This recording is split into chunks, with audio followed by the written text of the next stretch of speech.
We will now commence the Pledge of Allegiance. I pledge allegiance to the flag of the United States of America and to the republic for which it stands, one nation, under God, indivisible, with liberty and justice for all.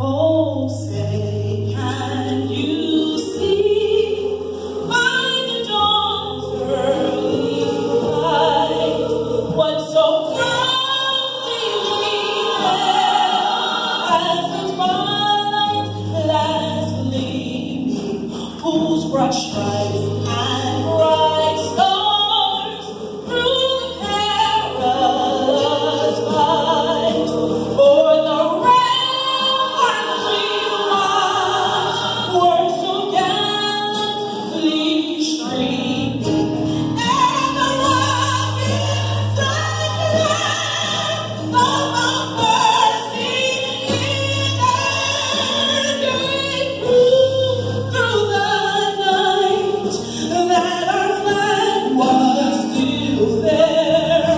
Oh, say does that star-spangled banner yet wave for the land of the free and the home of the brave?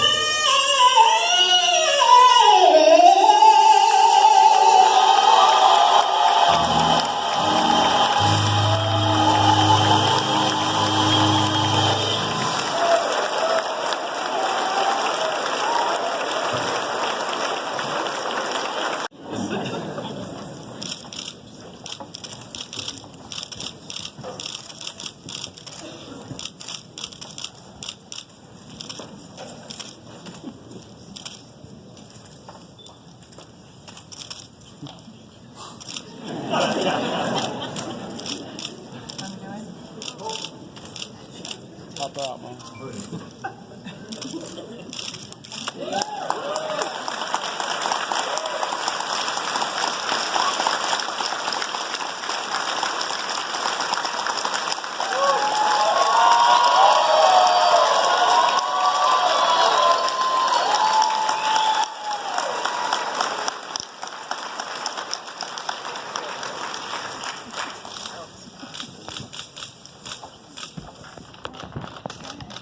After me. I'm going to go slowly because this is important. You got to get all this. You got to get all this.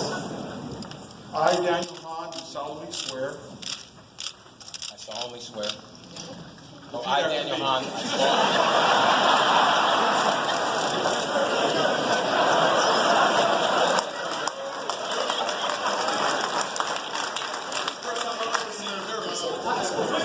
All right, let's start this over. I, Daniel Hahn, do solemnly swear Daniel Hahn, do solemnly swear that I will support and defend the Constitution of the United States I will support and defend the Constitution of the United States and the Constitution of the State of California and the Constitution of the State of California against all enemies, foreign and domestic, against all enemies, foreign and domestic.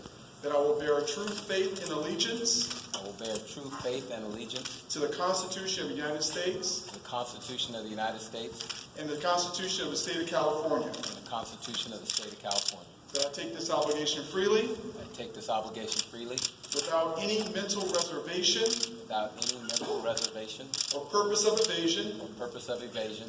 and that I will well and faithfully discharge I will and faithfully discharge the duties upon which I am about to enter. the duties of which I am about to enter.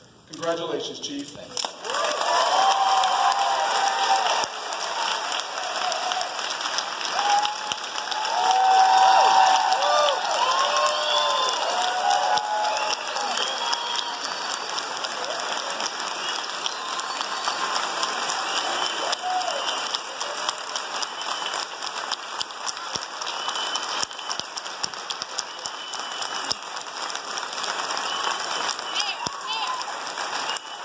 Hey.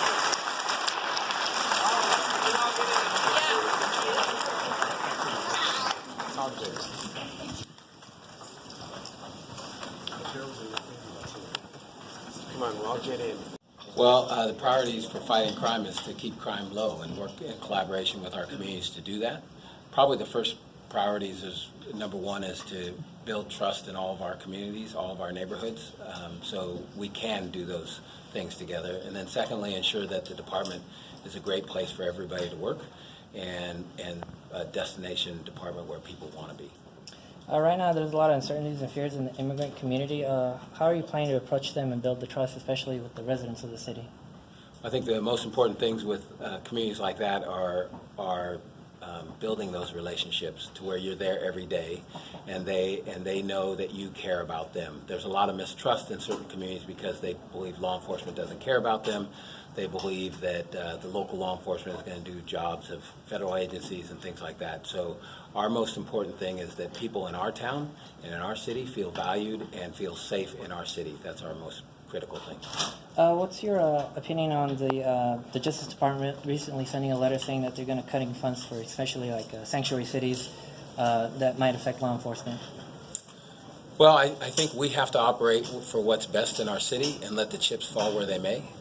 It's important for people in our community to feel valued and protected by their police department. And that's the most important thing to me, and those other things will take care of themselves. And coming back to Sacramento, what are the things, changes you would like to implement as chief? Well, we're going to talk to a lot of people, and we'll come up with what those are. But first and foremost is to build that trust in every neighborhood in our city, so there's not pockets of neighborhoods and people that don't trust the police department. What do you think the biggest difficulty is, Chief, in terms of building up that trust again? We have to build those relationships. I mean, right now there's people across the country that don't think law enforcement cares about them. I've been in law enforcement, be 30 years next month, and I've worked with and worked alongside many officers, dispatchers that I know care about the community. And so it's important that everybody knows that and believes that, and we have work to do in that regard. What's your approach to transparency when it comes to situations like officer-involved shootings? Well, I think in general, we're public officials. We walk around with our name tags and full uniform when we're out in the community, and so with that comes a lot of need to be transparent. So I believe in the community has a right to know what their police department does. Thanks.